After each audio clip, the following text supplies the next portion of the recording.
Capcom managed to pull an incredible 180 over these past few years. They were pretty hated throughout the last console generation with all the Mega Man games they cancelled, on top of putting out some of their most polarizing releases, but it seems like those days are mostly forgotten with all the high quality games they've been putting out recently. Granted, not everything Capcom did this console gen was great. There were a few rough titles throughout, with their Vancouver branch being viewed as the outlier by the end. But with the next generation of consoles quickly approaching, I thought it'd be interesting to revisit the studio's last projects, as well as some interesting behind the scenes stuff I have learned while I was working on this video. The first game I'll be talking about right now is Knights of Aegis, a game that was always hinted at but never officially announced.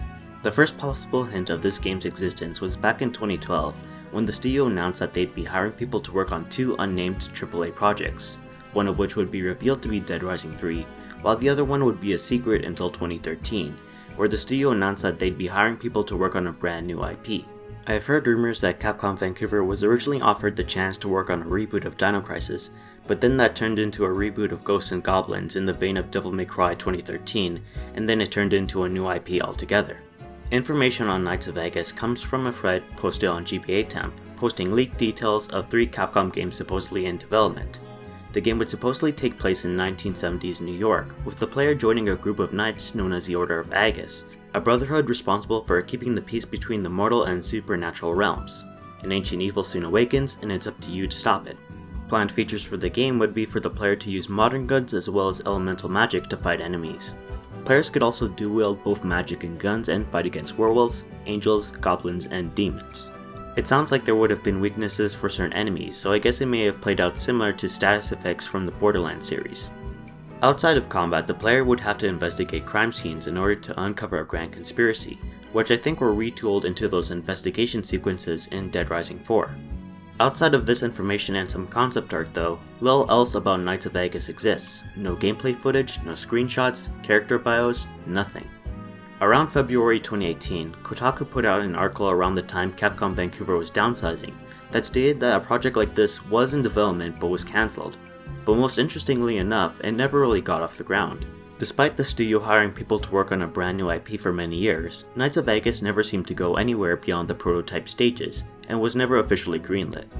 If I have to be honest, the loss of this game doesn't feel like the biggest thing in the world. The setting sounds novel, but judging by gameplay features, it sounds kind of generic. But then again, tons of games sound dull when all you have to go by are just a few basic features. Who knows how it would have played out? Maybe someday down the line we'll learn more about this game when some jaded ex-Capcom Vancouver employees tell their side of the story to someone like Jason Schreier, and here's hoping we'll see that happen one day. The next game I'll be talking about is Puzzle Fighter Mobile, and it would be the studio's first and only non-Dead Rising title to ever be released. After working on the series for almost 10 years, I guess Capcom Vancouver wanted to try out something different, so they brought back the series in the form of a free-to-play mobile game. I really wasn't able to play Puzzle Fighter when it came out since I had a phone barely capable of running the Android port of GTA 3, and I had a budget plan that didn't even allow for data, so I just kind of forgot about it. Despite the online-only requirements and the somewhat unappealing 3D art style, it still seems to be Puzzle Fighter deep down but in mobile game format, which I would have loved to play if I had the chance. Unfortunately though, being a free-to-play title with what appeared to be microtransactions and multiplayer, the game relied on an online connection to be playable. Despite cancelling Knights of Aegis to work on it and Dead Rising 5, Puzzle Fighter would be shut down only 8 months after its November 2017 release, despite there being rumors that the game would get PC and console ports. Unlike other mobile games like Dandy Dungeon that would receive offline patches the moment their services shuts down, the developers never really bothered with Puzzle Fighter Mobile, so you can't really download or play it anymore, unfortunately. It seems like there was a genuine audience for Puzzle Fighter Mobile too, with a good amount of people that seem to have loved the game and miss it now. It's still unfortunate that there's no alternative for the game on mobile, but thankfully Puzzle Fighter HD is backwards compatible on Xbox One, and it seems like they uploaded the soundtrack on SoundCloud, so unless by some miracle it comes back, just play both at the same time and pretend you're playing the mobile game on Xbox, I guess. Puzzle Fighter Mobile seems to have been cancelled so that the studio could focus their efforts on Dead Rising 5, but it didn't seem to matter much as the studio would later close down on September 2018, a month after Puzzle Fighter Mobile would shut down. Little information on Dead Rising 5 exists beyond the fact that it was in development and had its scale cut back, but according to the end of a US Gamer article, it seemed like the project was going through a rocky development. It wouldn't be the first time something like this would happen to Capcom Vancouver. If you look at something like Dead Rising 4, that project changed direction multiple times, and the best example of this is in its concept art. Looking at the concept art for something like Dead Rising 4's creature designs, you could tell that they definitely had something different in mind than what we got from the final product.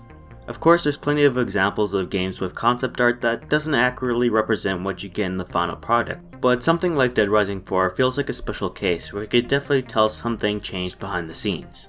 Still though, I wanted to know more, so I did some digging and found the company's reviews on Glassdoor, a site where people could leave anonymous reviews of their companies. I also used LinkedIn, a site where some employees left recommendations of their coworkers as well as a way to post online CVs. And while we'll never likely get a full picture of what Dead Rising 5 could have been, using the two sites I think was able to piece together something showing what it was like working at Capcom Vancouver. Although keep in mind that this is all mostly speculation, I could very well be wrong. From what I gathered, working at Capcom Vancouver was kind of a mess. Even as far back as 2013, the engine that powered Dead Rising 3 seemed to be like a stack of cards, where a few changes can completely break everything. This was the reason for the studio trying to make the switch to Unreal Engine 4 as far back as 2016, though I'm not quite sure if any of their games ever used it. While there were tons of nice and talented people that worked at Capcom Vancouver, it seemed like the major death knell for the studio was just the fact that it was poorly managed.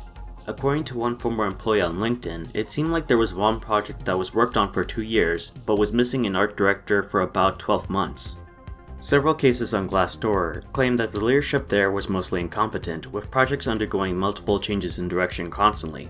There's proof that backed this up on LinkedIn too, as one of Dead Rising 4's lead writers joined while the game was well underway into production, and allegedly had to retrofit a story around it. It would also seem like the Vancouver branch would often butt heads with their Japanese owners. Glassdoor would claim that there was little interaction with Japan in terms of using their tech or assets, while LinkedIn claims that one prior executive producer inherited a project that was an absolute mess, a mess that absolutely conflicted with Japan's feedback. It seemed like by the end the studio was slowly trying to turn itself around, but it seemed like it didn't happen fast enough to convince Japan to keep Capcom Vancouver running. There were also some within Capcom Vancouver that seemed to dislike the idea of working on the Dead Rising series by the end of its runtime.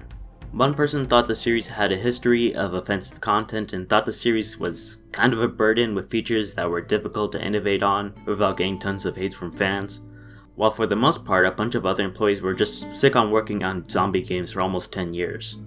Looking at something like Kichiro Plaza in Dead Rising 4 and seeing how many Capcom games are represented in Dead Rising 4 alone compared to other games in the series, I believe it. I definitely think the studio just wanted to move on from the series entirely. There's tons of more information to be gleaned from LinkedIn and Glassdoor reviews, and for those who want to hear more but don't want to create an account just to browse Glassdoor, I'll put a link to some screen caps in the description. But that's basically it for Capcom Vancouver, or at least in terms of public information that I could find out there. Definitely a sad end for a studio that didn't seem to warrant the amount of hate they got for Dead Rising 4 at least, despite my own problems with that game. I don't think the studio deserved to get shut down, at least maybe made into a mobile game studio or have their one chance to see what they could put out with Dead Rising 5. But on the plus side, it seems like some of the people that work there have moved on to bigger and better things. That the studio shut down doesn't mean that Capcom won't ever work on another Dead Rising entry, as they consider it to be one of their most valuable IPs according to some earnings report. Though it may have soured itself by the end of its runtime, I think it's worth remembering that the studio worked on all of Dead Rising 2 and 3, and even removed games from Windows Live from DR2 back in 2015, so there were definitely people that cared about what they were doing there. While its days are long gone now, I think Capcom Vancouver has earned an interesting place in Capcom, or heck, even Vancouver's game development history. And while I wouldn't recommend you necessarily play Dead Rising 4, with how cheap the games are on Steam now, they're definitely worth a look to see how each game represents a certain point in Capcom's history.